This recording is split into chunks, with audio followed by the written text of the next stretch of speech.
I'm standing outside the Maragall school here in Barcelona. It's 7 o'clock on a day when we've seen the most savage repression seen in a Western European country in decades.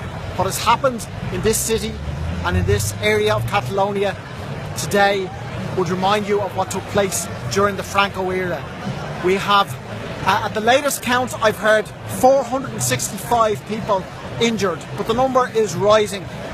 Every half hour, every hour, it'll certainly go over 500, I think, before the end of the day, because there's rumours sweeping this city to the effect that the Spanish state police will go into the schools late when the ballot boxes are, when the polls are about to close, to seize ballot boxes. They have fired plastic bullets on peaceful protesters here today.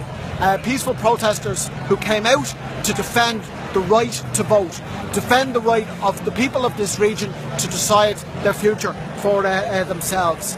And that's been the other side of the equation here today. I was at a school, Sant Gervasi, on the north of Barcelona at 8 o'clock this morning, an hour before the polls were due to open. Already there was 500, 600, 700 people from the local community gathered to protect the school and to protect the right to vote from the actions and the violence of the Spanish state police.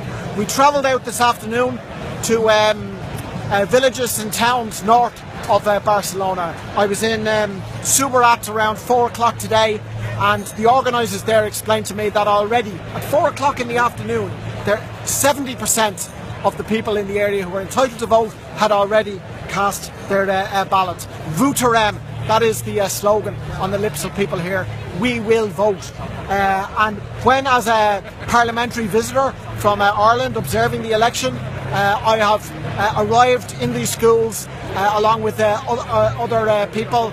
It has been thank you, it has been democracy, it has been shaking of hands and rounds of applause. The dignity and the determination of the people to vote really has to be seen, to be believed. And that's the two sides of the coin that we have seen today. We have seen the violent repression, the indiscriminate violence, the firing of plastic bullets, the injuring of hundreds by the Spanish state, and on the other hand, the people of Barcelona, the people of Catalonia coming out in large numbers to cast their votes and to have their own say.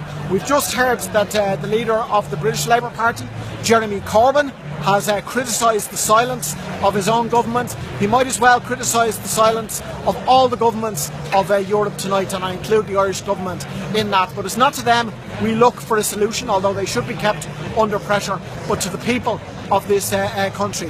The Sindicato de Estudiantes, the militant student union, has issued a call for a general strike on Tuesday. I can see that getting strong support, not just from students, but from workers as well. And perhaps not just in Catalonia, but hopefully in Spain too, where protests have been called tonight. The mayor of Barcelona, Ada Colau, has said that the Rajoy government must fall, must resign over the scandal of what we've seen today. I think no one in their right mind can disagree with that. So that's the end of this report. We'll do more reports if there's more breaking news later this evening. But on a day when we've seen real determination from the people to vote and savage repression from the Spanish state, we'll see how that call for a general strike goes down. I have a feeling it's going to get support and catch fire in the next day or two, hopefully.